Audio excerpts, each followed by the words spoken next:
years, Democrats and Republicans. And you know what? It's not a conspiracy theory. It's a conspiracy fact. They have worked to cover this up. And as they start to uncover what was happening with the missing 28 pages, how they redacted information that they put in there about the Saudis, now the Saudis are saying, well, Saudi official press is coming back and saying, we think the American government had something to do with 9/11. So this whole conspiracy starts to unravel. So the point is, Chris, as you talk to people, at first there's going to be a reaction like, that can't be true. I've had that same reaction myself when I see a lot of this stuff. When I first found out that Vladimir Lenin was sent into the Soviet Union in a sealed train with $10 million in gold by German central bankers to start the communist revolution, I thought, wait a minute, that's just too strange. I heard that from Alex, and it's like, I got to look that up. And it's like, well, he's right again. You know, you'll hear stuff like that is really crazy, but it's true.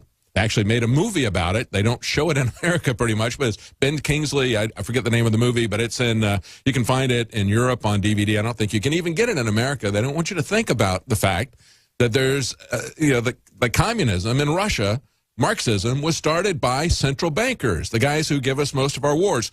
So the key thing is to educate yourself and then not to be offended or surprised when people say, I find that hard to believe. Just be ready to show them the facts. That's why we show you the articles when we talk about these things, because we back up what we do. We give you links and we give you references to what we have done to back up the facts. The information is there.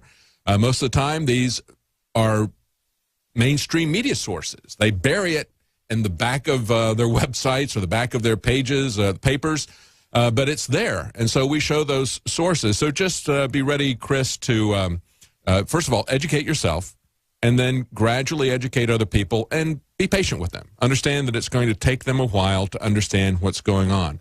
Thanks for holding. I want to, before we run out of time here, and we're getting pretty close to running out of time, I want to talk about these secret laws. And this is a story that was, I believe it was on the Drudge Report. Secret laws passed in the U.S. spike under Obama. This is a story from Vocative. They say a new survey, shows that for the past 30 years, Congress has steadily passed an increasing number of secret laws, provisions that are kept from the public eye. How about that? You're not allowed to know what these laws are. See, when you have a dark, secret state where everything is hidden from you, even their laws now are secret. Isn't that amazing? Can you believe that? Even the laws now are going to be secret. Now, this is an Ohio State professor of law, Dakota Rudisill, I believe is the way you pronounce the name, went through this and found that more and more bills passed by Congress include provisions that allow for secret elements, which become law without the American people knowing what they contain.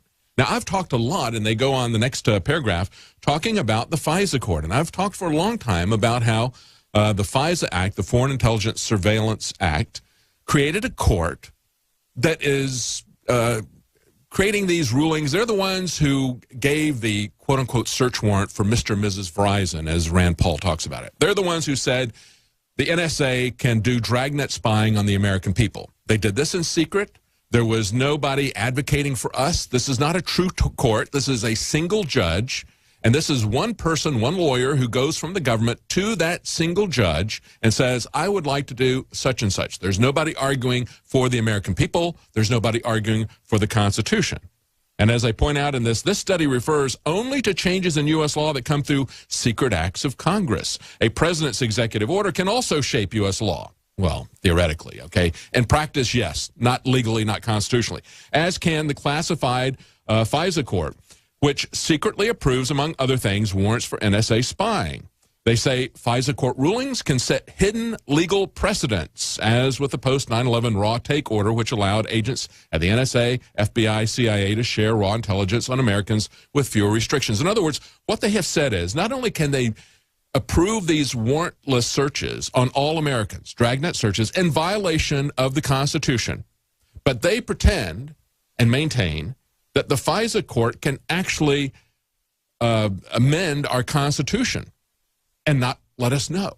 And so now we find out that in addition to that, we've got Congress doing secret laws. They say Congress has enacted fewer and fewer laws since 1978. So they're letting the bureaucracy, who you have no control over, who are there perpetually. You can't even get remove these people. They answers strictly to the president. That's how Obama is using the EPA to destroy the coal industry, among other things, is with the legislation coming out of these bureaucracies like the EPA.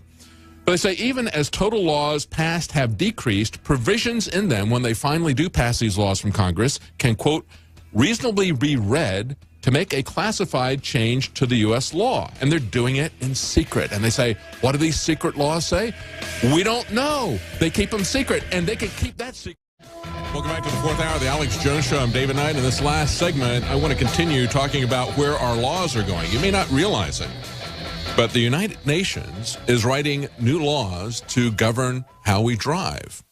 I'll get to that in just a moment. Before I do, we have a new product, Alexa Pure Breeze. This is an energy-efficient ion cluster air purification system. This will go through and run through 120 square feet every 12 minutes to change the air in your home. And, of course, inside your home is where you're going to have some of the greatest air pollution you're going to face anywhere many times. This is something that is very important for you. Just as you have to have a pure source of water, and we sell water filters as well to help you with that, you also need to pay attention to the air that you breathe, especially even in your own home. And right now, as an introductory sale, we have 25% off the Alexa Pure Breeze filter. That is a introductory price of $184.99. You can find that at InfoWarsStore.com. That's the Alexa Pure Breeze special offer for introductory offer, 25% off retail. And just before we went to break, I was talking about these secret laws that are being written by Congress. And, of course, we have FISA that is secretly violating the Fourth Amendment, amending our Constitution, but we even have Congress that is writing secret laws. And as they say in this article, as for what the secret laws say, we don't know because they're secret. And the person who exposed this says it's kind of remarkable in this age when everything leaks, there's not one single one of these addenda that has surfaced in 36 years. So we don't actually know what's in them. See, the only thing they keep secret is their hidden agenda. And this is no longer, folks, Jefferson's America. This is now becoming Kafka's America, the Stasi. And as he goes on to point out, we've had DARPA as a part of this, the Pentagon's brain that we were just talking about earlier, and their Total Information Awareness Act. Think about what we told you last year. We were talking about Jade Helm. And of course, the subtitle of that was Mastering the Human Domain. That really refers, folks, to geospatial intelligence. It's about mapping out and tracking your activity, activity-based intelligence, taking a look at where you go, who you meet, what you do, mapping that out on the human domain, as they call it, a human map. It's geospatial intelligence. We now have these latest articles here. An appeals court, this is from The Intercept, an appeals court delivers a devastating blow to cell phone privacy advocates. What they're saying is that the metadata is not protected.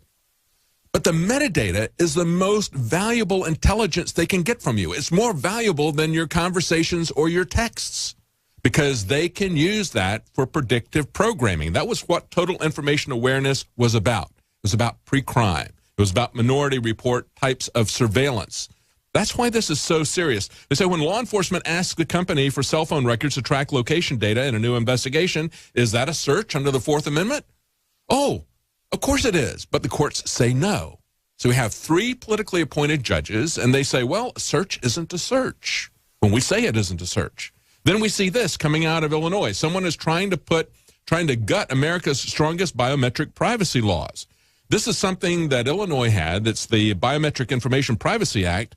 They put it in 8 years ago, and it prohibited companies from making biometric scans of your body and putting that in their database. But now we've got corporations who see that they can make a profit from this. So they're quietly going in the back door and introducing legislation to gut this. They put it into a law that was called the Unclaimed Property Procedures Act, okay? Because you know what? It's your rights that are going unclaimed. You're letting these people take your rights. In Europe, they're saying, finally, we're going to get self-driving cars because of new United Nations laws. That's the way they're taking it because you're not paying attention to where this is going. Join us tonight. That's the end of our show. We have no more time to go into this. Join us tonight, though, at 7 Central, 8 p.m. Eastern for the InfoWars Nightly.